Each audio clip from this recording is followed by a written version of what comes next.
The board of a struggling charitable trust set up to help disabled people spent $670,000 of public money and donations on consultants, including paying its own chairman close to $100,000 for writing reports. Details of what the money was spent on have never been made public. Fergusson Trust told Checkpoint in January it's closing their respite and rehabilitation facilities because it's not financially sustainable to continue. Its specialised gym and pool on its Auckland site has already closed and core services now cease to exist. Catherine Hutton reports.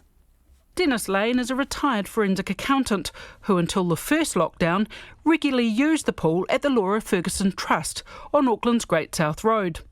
Living in a nearby retirement village, he took advantage of its public sessions, which helped his fitness and overall health.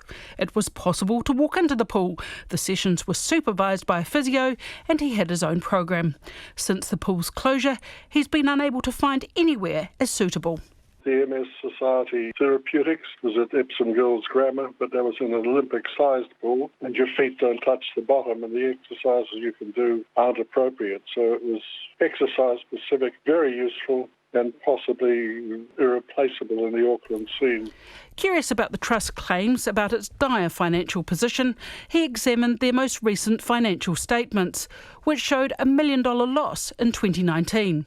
However, this included a number of one-off items, such as consultancy fees for business advice and a payment to the board chairman, Chris O'Brien, which amounted to $575,000, with about $95,000 paid to Chris O'Brien, and also what's described as impairment of goodwill of $161,000, which is essentially just a book entry. If you take those off, the loss rather reduces.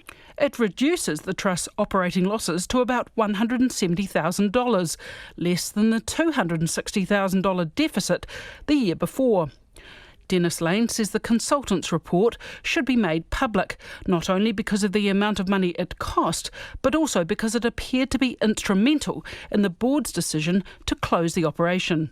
Whatever they spent money on consulting, it needed really a bit more fresh air to say what did they do it for, what benefit did they get, and essentially almost why did they feel it necessary, almost as if you have a predetermined outcome that you're trying to achieve. Then there's the $94,000 paid to the board chair, Chris O'Brien, for reports he prepared. Again, Dennis Lane would like some more details. Those merely got a mention in the annual financial statements in the conflict of interest section. No detail as to what he did to justify that. Is that acceptable? Well, a little bit unusual. I don't know what his skill and experience is, but it's a fairly substantial sum of money to pay for a report, and a lot depends on what he sees as his hourly charge-out rate. Victoria Carter is a professional director who sits on the boards of the New Zealand Transport Agency, Thoroughbred Racing and the Auckland Regional Amenities Funding Board. She says to pay a board member of a charity, especially a chairperson, consultancy fees is highly unusual, and she would expect more detailed notes explaining why he was paid and why his services were required. But other aspects of the board also trouble her, including the length of time board members have served. Collectively, the 7 current board members have served for a total of 96 years. The board chair, Chris O'Brien, and deputy Dr Simon Barclay, who have served 20 and 13 years respectively, are members of the New Zealand Institute of Directors. The Institute of Directors recommends that directors serve terms of up to 6 to 9 years. And the reason for this is that the longer people serve, the less objective, agile, effective and enthusiastic they can become. It's not unusual for directors to serve a term of 3 years and then be considered for perhaps one more term or 2.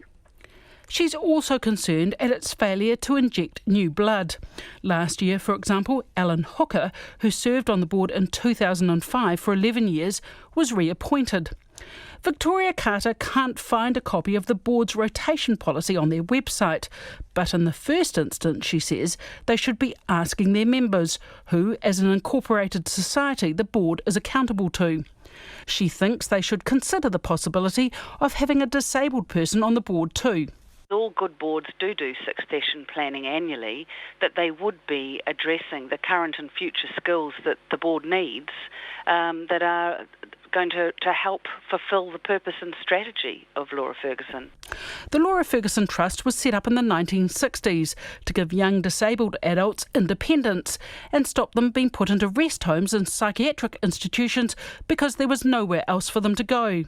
Young people like Sophie Malfuse, who was left paralysed from her shoulders down after falling from a horse in 2016 at the age of 19.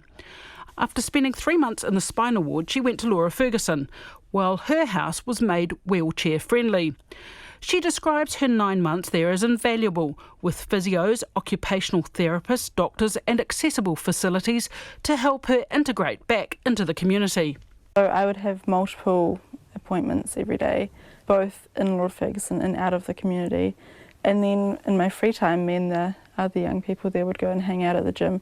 So it was really good for our physical health. It's full of really good resources and it's got things like game rooms and there's just a lot of access to stuff to keep you occupied.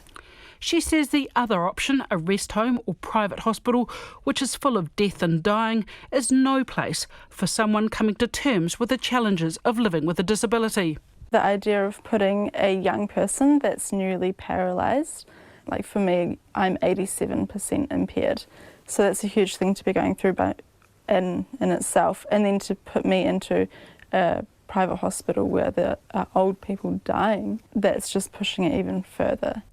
Dennis Lane admits the current facilities are a bit tired, but he says given the benefits Laura Fergusson has delivered for the disabled people of Auckland, more needs to be done to raise funds to upgrade the facilities. He's worried what will happen if the site, which is worth an estimated $40 million, is sold. Shutting it and selling the property, getting a sum of money, is not remotely a positive thing. I mean, what do you do with it? Money is in today's context, very little. Term deposits get just over 1%. Investing in shares is a high-risk activity now. I don't know what they intend to do, but if they sell that property, it's irreversibly lost. Neither the Laura Fergusson Trust or the Ministry of Health responded to our request for comment. For Checkpoint, Catherine Hutton, Tēnei.